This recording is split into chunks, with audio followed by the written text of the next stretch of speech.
it captures you right now, I want that. I want to listen to that. As strange as it may sound, when I play games, I'm often not looking forward to the main gameplay mechanic the most. I care far more about the atmosphere and the overall experience. Mixtape is technically a game, but I'd sooner describe it as an experience.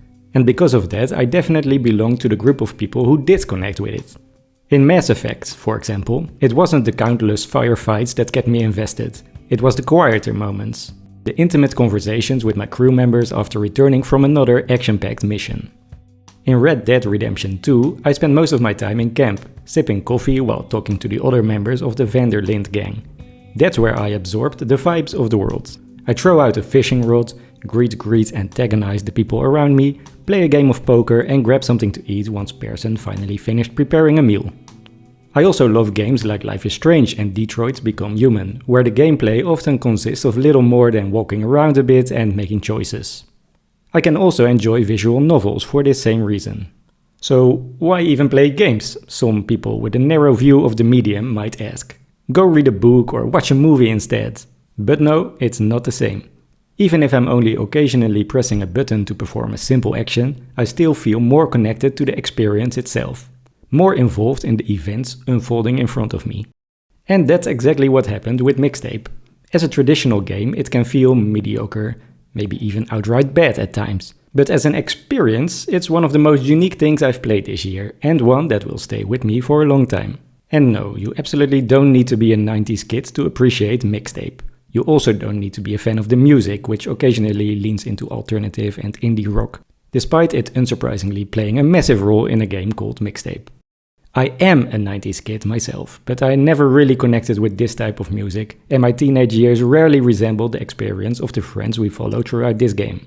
Art, though, a powerful combination of beautiful visuals and fitting soundtracks?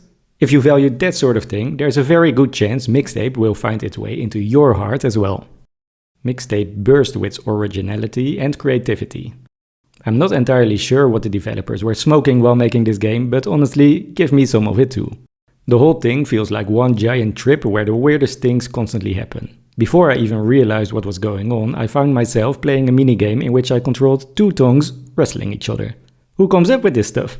And that was just one of the many minigames scattered throughout the experience. The gameplay in Mixtape is fairly easy to describe. Small explorable sections let you walk around limited spaces like bedrooms or forest areas, where you can interact with objects and your friends to learn more about the world and the people in it. These moments are constantly broken up by minigames that wildly differ in tone and presentation, but they all share one thing in common. They're incredibly simple. So simple, in fact, that a toddler could complete them. And that's exactly where the game will lose a lot of players, which, well, to be fair, is completely understandable. Several times throughout the game you skateboard through the streets. The first time this happened, it felt generally cinematic. It looked stylish, the soundtrack elevates the atmosphere, and the presentation is undeniably cool. From a gameplay perspective though, there's barely anything to it. You steer, perform two tricks with two different buttons, and occasionally avoid some traffic. If you fail at that, which almost requires deliberate effort, the game simply rewinds for a moment and lets you try again. There are no real stakes, no tension, and nothing to truly overcome here. The reward is simply moving on to the next scene, the next track, the next bizarre but simple minigame, or another entertaining conversation between protagonist Stacy Rockford and her friends Cassandra and Slater.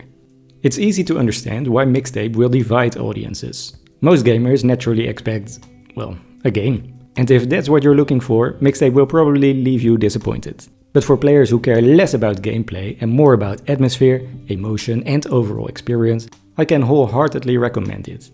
At around 4 hours long, Mixtape is a wonderful palate cleanser between all the explosions, gunfire and platforming that dominate so many other games. You also don't need to be a 90s kid or even enjoy the style of music featured throughout the game, though both can certainly enhance the experience. Because at times Mixtape almost functions like a time machine. One minigame, for example, has you rewinding a cassette tape with a pencil, a small but charming callback to a simpler era.